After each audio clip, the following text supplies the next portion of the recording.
a little bit about your decision to focus on Fame, Nigel, and also what the process was like as you wrote that piece?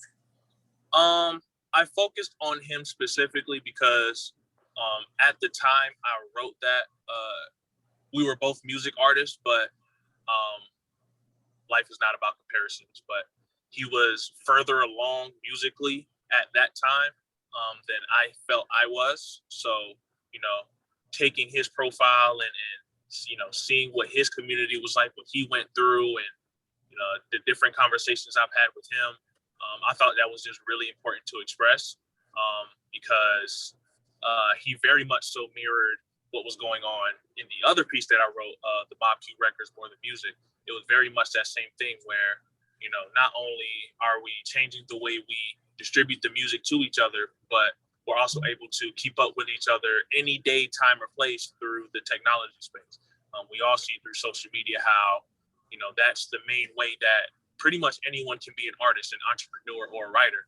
I actually know of a poet in my current town of Florence. She actually posts poems every Friday. They're really, we'll call them aggressive pieces, for lack of a better phrase. We'll call them aggressive pieces, but even then, right, she's utilizing the digital platform to be able to distribute her art. There's another poet by the name of Miss Tanya Mormon. She has a digital open mic, which I thought was really interesting. So essentially, instead of getting on the stage is now the screen, right? So she switches the different screens, and it's very dynamic and things of that nature. So, with that being said, the language specifically, like I said, in your class, you encouraged us using our own language and transparency. A lot of the times we start to write certain things and feel like, oh, well, we can't say that because we're in this space. Well, there's a way to do that. You just have to do it properly in the proper context. So staying true to the context while also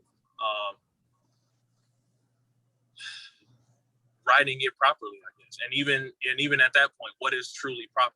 You know what I mean? It's really about authenticity. If you're able to state your point authentically and as clearly as possible to the reader, that's really what you shoot for as a writer.